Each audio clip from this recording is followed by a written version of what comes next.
Hello, I'm TobyJonesDrums and welcome to a new lesson. Now today I've got a new table and a fresh haircut, so you know it's going to be a damn good lesson. Today we'll be covering the scariest topic in probably drum history, and that's sight reading. Now I know students and people studying for exams, sight reading is the worst thing ever, the last thing they want to do, they hate it, no one wants to do it, what's the point in it? Now that's what I'm going to be answering today, and that's what I'm going to be helping with today. We'll be covering all the tips and all the tricks and how to do the best you possibly can in the short amount of time you have when sight reading.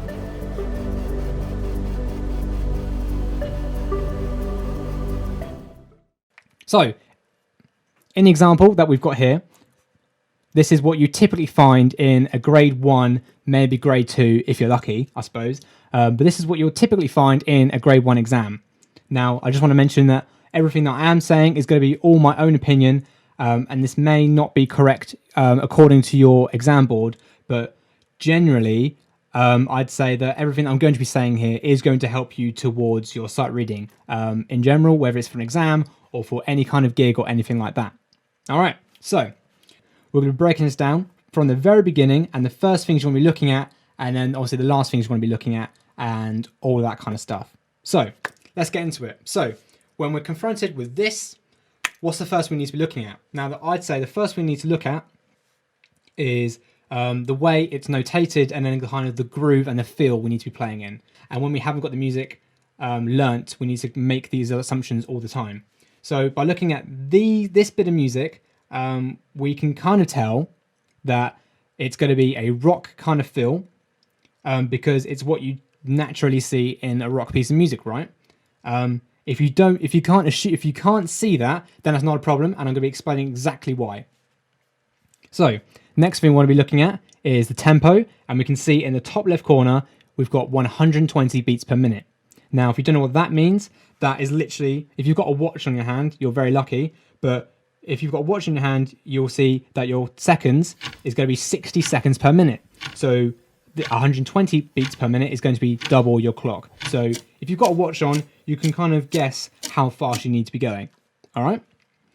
Next thing we need to be looking at, before we're looking at any music, the next thing we need to be looking at is the dynamics. I think this is really, really important, because dynamics are probably what I'd say is a third of your marks for sight reading. You know what I mean?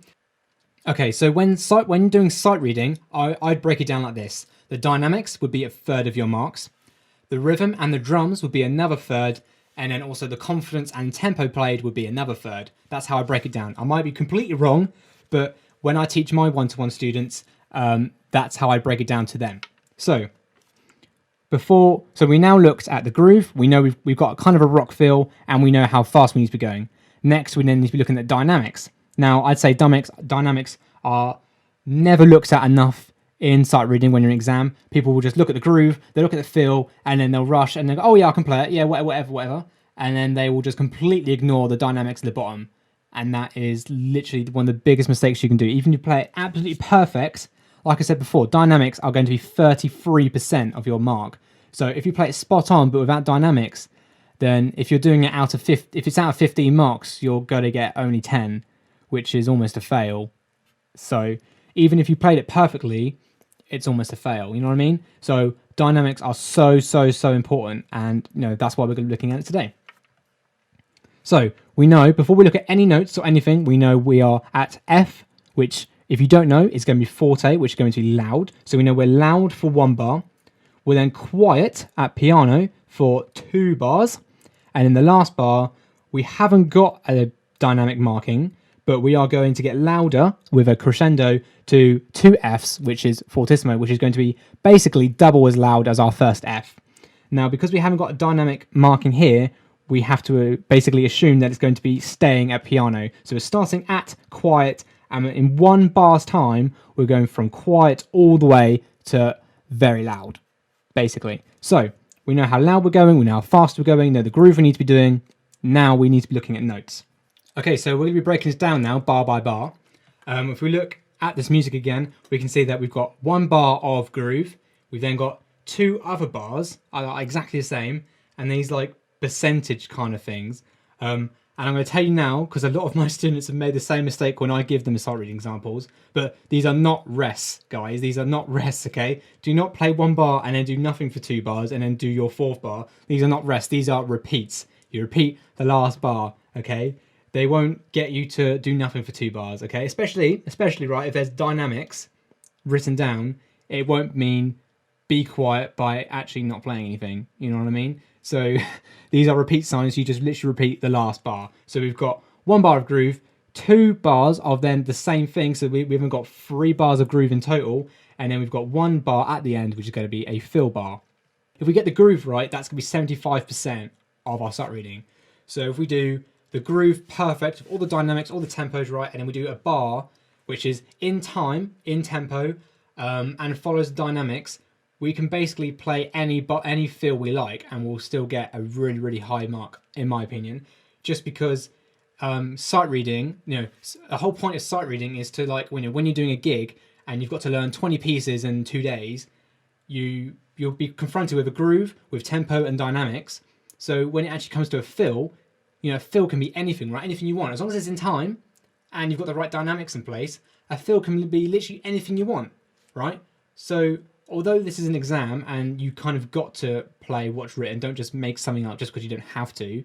If you do run out of time, you can get the groove nailed and then just play a random fill if you run out of time. But as long as you're in time, you will still get, I promise you will still get at least 80% of your mark, just because you're playing 75% of it spot on, and the last bit of it is not quite there, but it's just the rhythm you're getting wrong. You know what I mean? The drums are wrong, the rhythm's wrong.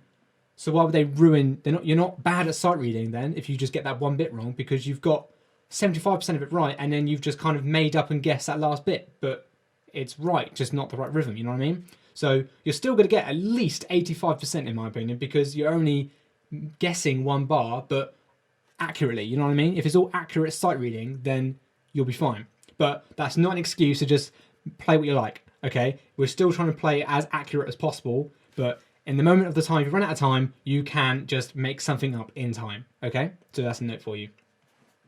So if we have no idea how this groove goes, there's some things we need to look out for, right? Because we know it's a rock groove, we can assume that we've got bass drum and snare, and then we know that this line, these crosses on the top, are either going to be hi-hat or ride cymbal. Okay, they're not stars, so it's not going to be crash cymbal. Okay, so we know this is either going to be hi-hat or ride cymbal. Now, normally, they may be mean to you, okay? Usually, they'll put a HH for hi-hat and they'll put an RC for ride cymbal. But if they don't do this, there's another way to find out whether it's hi-hat or ride cymbal. If you've got pluses and circles above the crosses, then it's going to be hi-hat. And that's simply because the pluses and the circles are open and closed on that hi-hat. You can't do that on a ride cymbal, so it means if you've got that, it's going to be hi-hat, okay? But it may still be hi-hat if it hasn't got those pluses and circles. And we can assume that, because we're in a rock groove, because it's got rock feel, then we know that we're going to be playing this on the hi-hat. But if you play it on the ride, you won't lose that many marks, but it is, you kind of got to work out common sense and trying to work out, if you're in rock groove, that you want to be going to hi-hat for this. All right, so we know we've got bass drum, snare, and hi-hat. Now we've got to work out this rhythm. Okay, so we know we've got 8 notes of hi-hat in 1 bar. So if we know we've got our tempo, which we're going to work out in our head because we haven't got a metronome, we need to get 8 notes in there. So that's going to be 8th notes, right? Which we all know. That's going to be your normal groove that you would for a normal rock groove. So 1, 2, 3, 4, 5, 6, 7, 8. 1, 2, 3. Like just any hi-hat on a normal groove, okay? And this line underneath our hi-hat, a lot of students of mine, they kind of asked me, they go, I didn't know if that was snare drum or rack tom. I didn't know if it was one of the toms or the snare. Now, I'm going to tell you that if it's written like a groove and you cannot decide whether it's rack tom or snare, play it on the snare. Okay, because we're playing a rock groove, you will not have a rock groove with rack tom on the backbeat. Okay, it's going to be snare, and it's going to be snare, and it's going to be snare, nothing else. Okay, even if you're 95% sure that it's rack tom, that 5% of it being snare, I'm going to say it's going to be snare. Okay, now you might go, but why won't it be snare? And that's because we're playing a rock groove. Okay, it won't happen. All right, so if you're really, really worried and you're pretty sure it's rack tom, play snare. And if it's wrong, then you're only missing out on a couple, literally a mark or two, because you're playing on the wrong drum. Okay, the chances are it was going to be snare. So we know that we've got 2 snares, and that is going to be the backbeat of a groove. So we know we've got 1, 2, 3, 4. 1, 2, 3, 4. Okay, and that's the backbeat. We've then got this pattern on the bottom, which will be bass drum, because we're playing a rock groove again. And we know we've got bass drum on beat 1, beat 5. So we know we've got goong, ga, goong, ga, goong, ga. And then we've got another bass drum. Now, is that a fast bass drum? Is that a slow bass drum? What bass drum is that, right? Now, it's literally as simple as this. If we line up all our 8th notes, we know that this bass drum lines up perfectly with the next hi-hat. So we know that this bass drum, these 2 bass drums are going to be on quaver 5 and quaver 6. So it's going to be dun dat, dun dun dat. That's the groove. That's it. If you knew that straight away, perfect. If you didn't know that, that's how you work it out. You've got to work out, is it hi-hat or ride cymbal? Is it bass drum? Is it snare? Most probably. Is it then backbeat? And where are those bass drums? And which hi-hats do they line up with? If they don't, then maybe they're semi-quavers. But it's 80% of the time going to be quavers, and then you've got to work out which quavers do they line up with. Different exam boards work differently, but some exam boards you're allowed to play on the drums, and some exam boards you're not allowed to play on the drums. If you're not allowed to play on the drums, then you can sing. Okay, that singing in front of an examiner is absolutely fine.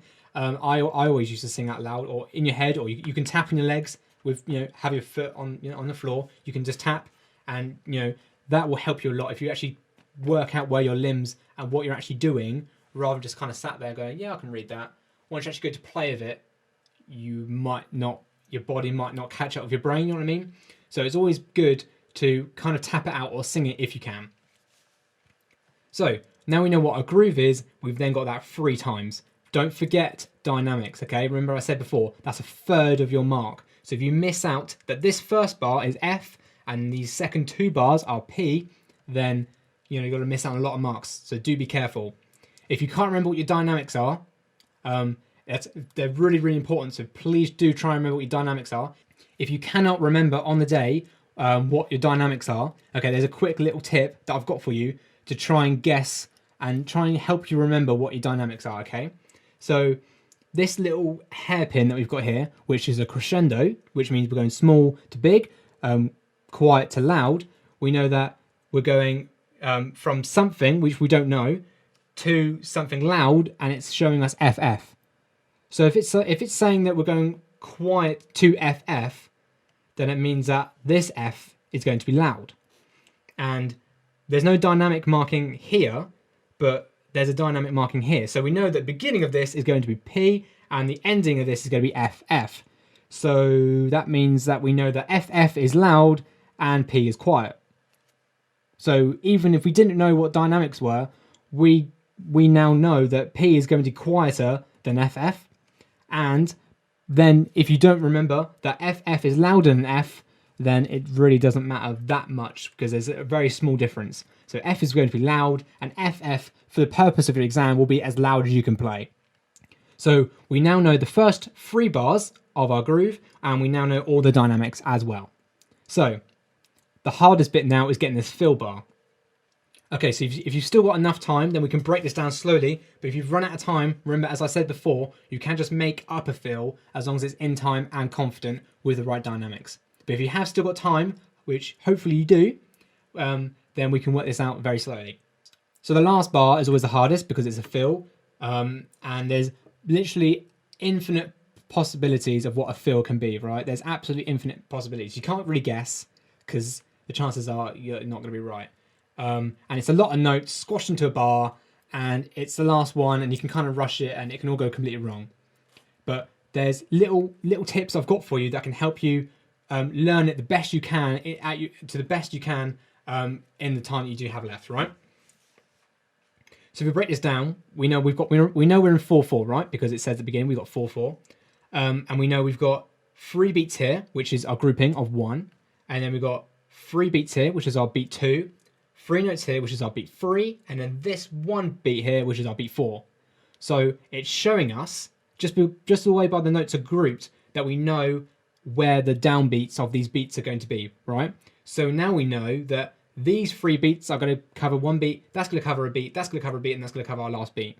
So it doesn't. So now we know that we're not trying to fit these 6 notes in 1 beat, and then these ones are slow. We know exactly how fast and how slow the groupings are, right? And that's not breaking down the rhythm. That's just breaking down how many notes basically we're fitting in per beat. Okay. And when you kind of see semiquavers and quavers mixed up together, this will seem absolutely terrifying. Okay, if you're an advanced player, an advanced reader, you know this is easy, right? But for a new reader on exam day, this could terrify someone. This could ruin someone's confidence in exam. But what you need to once you know the groupings, the rhythm then does not matter after that. I'd say the drums is then the next most important thing. Okay. So when we look at these drums, there's a lot of guesswork going in. If you don't know, you don't want to be doing much guessing because that's not a sight reading, right? But there are loads of ways that I'm going to show you right now to help you get the right drums if you're panicking, if you don't know what drums are on, right? So we know these first 3 notes are all on one drum, these next 3 notes are on another drum, and these next 3 notes are on a different drum. So we know we're going on 3 different drums around here, okay? So we're going all around a kit, but we don't know which way or what drum we're going on, right? So we know we're going on 3 different drums. And then this last bit on its own is 2 different drums on their own, okay? And a cymbal, right? So these first 3 notes, what drum's that on? Okay, that's in the middle of the stave. We have no idea where that is, right? Well, because we know we're in a rock groove, we know that these ones in our groove is on a snare drum, right? And if we follow that line along, we know that that's on the same line, which means that is also on the snare drum. It's not going to be anything else, is it? If it's on the same line, we know that those 3 notes are going to be snare drum. And we then know that, okay, so the next 3 notes now are going up, right? So we know they're going above the snare drum. So it's going to be either the left tom or your right tom. Now, the students really struggle with getting the right tom, okay? And it's kind of like, if you don't know what tom it is, don't panic and play both of them. Be confident and stick with one of them. If you get the wrong one, you'll lose a mark or 2 at worst. If you play it right, but on the wrong drum, you'll lose a couple of marks. If you play it on 2 different drums and panic and fluster between the 2, you'll lose more marks, okay?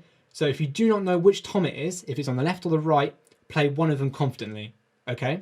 That will, I promise you, will get you more marks than if you fluster and then get it wrong. Be confident in one drum, and even if it is the wrong drum, it won't matter. You'll lose literally a mark or 2, okay? So we know that this is going to be one of the 2 toms. And then this last one here, students get this mixed up. They either go floor tom or bass drum, okay? And you look at it and you go, is that floor tom? Is that bass drum? What is it? What is it, right?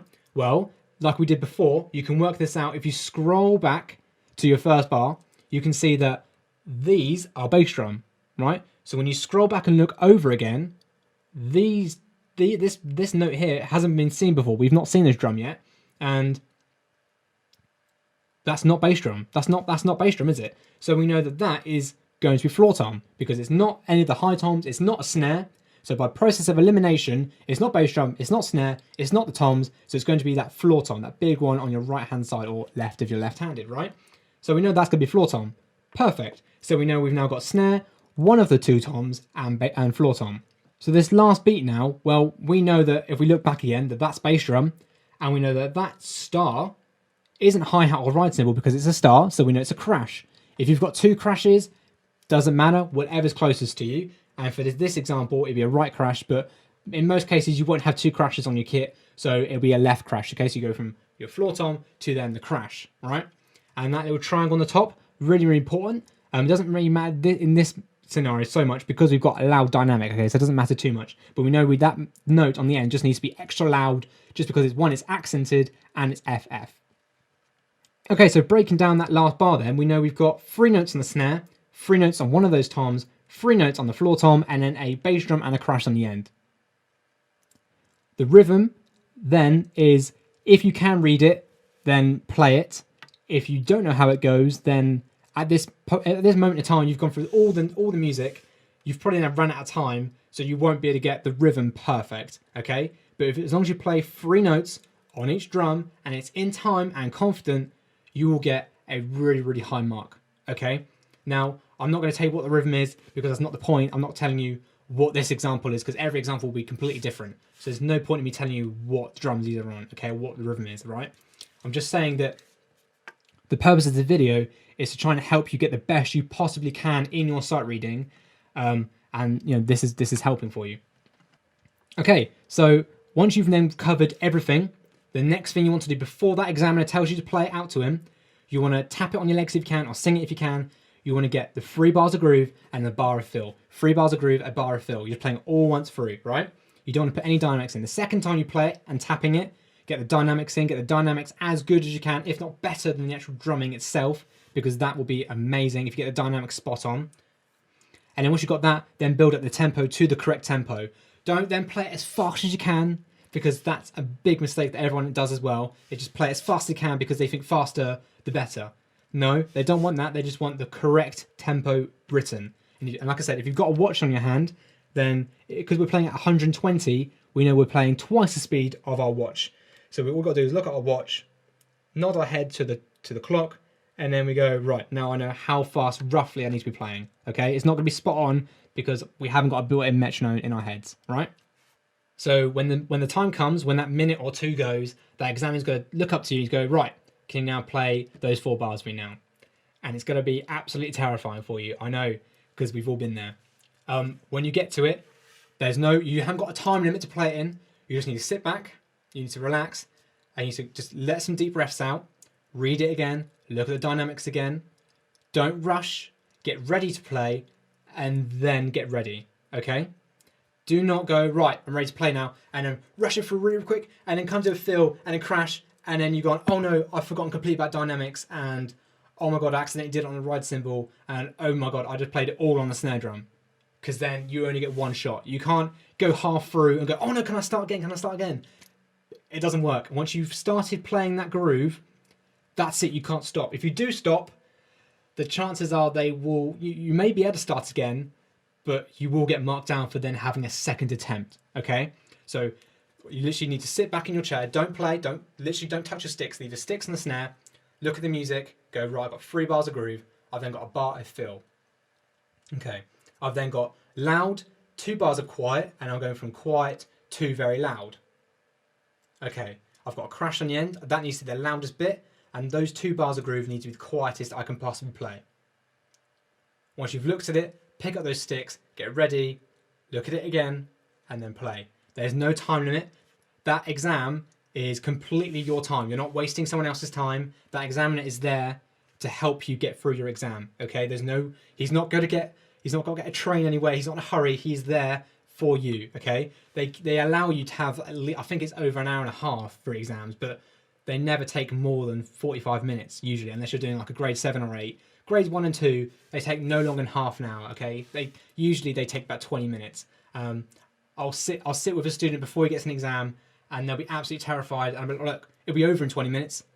Just get to have that initial deep breath, and honestly, it flies by completely. Once you're in it for 5 minutes, So there's no time limit. So literally, just take your time, and I promise you'll do at least 25% better than if you go, okay, and then play, because this is new music to you. You've never seen this music before, so if you look at it again just before you play it and follow as you're playing it, you'll go loads further. Okay, so for our next example now, we're going to give ourselves exactly 1 minute on a timer. I'm not going to give 2 minutes or a minute and a half because you won't get less than a minute, but you may get more than a minute. So I'm going to be mean to myself mainly. I'm only going to allow myself 1 minute. Okay, so I'm going to got my timer there, and I'm literally going to press go. And we've got this example here. You can read it as well. I'm basically going to explain to you as quickly as possible as if you were in an exam and what you should be going through in exactly 1 minute's time. All right, so I'm going to press go, and this is when your exam will be right. You've got a minute. Read as much as you can, but you're not allowed to play drums as well. So you may be allowed to play drums. If it doesn't say, always ask if you can play, because it's always better if you can play. But if he says you're not allowed to play, then that's absolutely fine. And I'm not going to be playing because I'm sat here with my laptop, so you know what I mean? I'm going to be mean to myself as well. All right, so I'm going to press go, and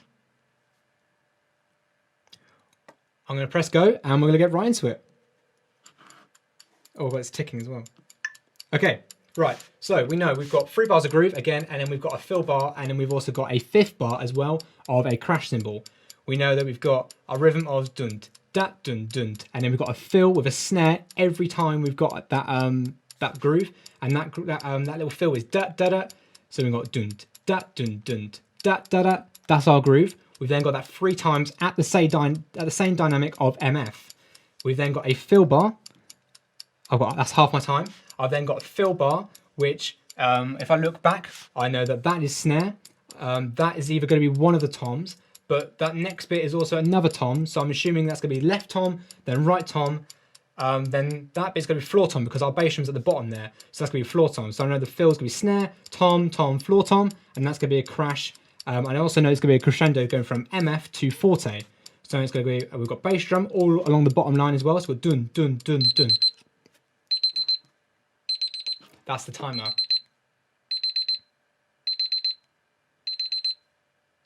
How do I stop it on this phone? There we go. Okay. So that's our minute up. I didn't get to play it on my lap. I didn't get to play it on the drums. I literally just gave the 3 bars of groove, and then I kind of got an idea of the fill and a crash cymbal. Obviously, if it was me sight reading this, you know, this wouldn't be a problem for me. But I'm saying I'm literally talking as if I was completely out of my league with sight reading, right? So that's how I want you to be thinking. Okay, that mindset. I don't want then to be able to. I don't want to be now panicking because I haven't played it through, because I know exactly what I should be playing. Okay, we know dynamics, we know the groove, we know we've got how many bars of groove and how many bars of fill and how we're finishing. We also know the dynamics, and we kind of know a general idea. We may be wrong, but we also know what drums we should be playing on. Okay, so then he'll say, like I said before, he'll say, right, can you now play it to me? And then put your sticks on the snare, breathe, look at it, and look at it again, look at dynamics, look at the tempo, look at dynamics, look at drums, look at everything, and then pick it up. And then you'll play it exactly as well as you possibly can, because you've only been given a minute. They're more likely to give us a minute and a half or 2 minutes if you're lucky, but we were hard on myself because, you know, I'm mean. And I like to give my students a strict time as well, because, you know, if it comes worst case scenario, you want to prepare themselves to the worst. You know what I mean? I don't want to be, oh no, they'll give you 2 minutes. They might give you 3 minutes because, you know, they're in a good mood, and then they actually only get a minute, and then it's like, oh, I'd rather set them up for the worst case scenario, and then they know how to think quick on their feet, right? So obviously we broke that down really, really quickly, and we then had an idea of what we play. But unfortunately, we didn't have time to play it through in our head. We then have to break that down and do the best we possibly can on the first run through. Not a second run through, not get halfway through and then start again. Just one playthrough, and that is it. All right, so that's all from me today. Thank you very much for watching. I hope this has helped you not nail sight reading, but just have a better idea of what to think when doing your sight reading. And I hope now that when you are confronted with 4 or 8 bars or 12 bars of music, you know, you won't freak out as much, and you'll go, right, let's actually break this down and let's see what I do know, and then let's work it out from there. Hopefully I've managed to do that. I'm going to do more videos on these, on much more basic, on like if you have no idea how to read. And I'm also going to be doing much more high standard. I might do some grade 8 stuff as well, on when you're given literally maybe a page of music and you've just got to like, right, work it out. I might also do some on like stage band stuff. So when you're given absolutely no music at all, you're just given bars, and it's kind of like, what the hell do you do with that? I'm also going to do some videos on that as well. So if you want to see those, then please do consider subscribing. Then you'll know exactly when I posted those videos. If you want to find out more about me as well, then do follow me on my social medias. There you can find out everything about me and when I'm working on my next upload. And if you want to find out all the gear that I've been using for all my videos, do head over to my website. There you can find out everything that I've been using in my videos, and you can find all my drum loops on there as well. Alright, that's all from me guys. I've been TobyJonesDrums, and I'll see you in the next one.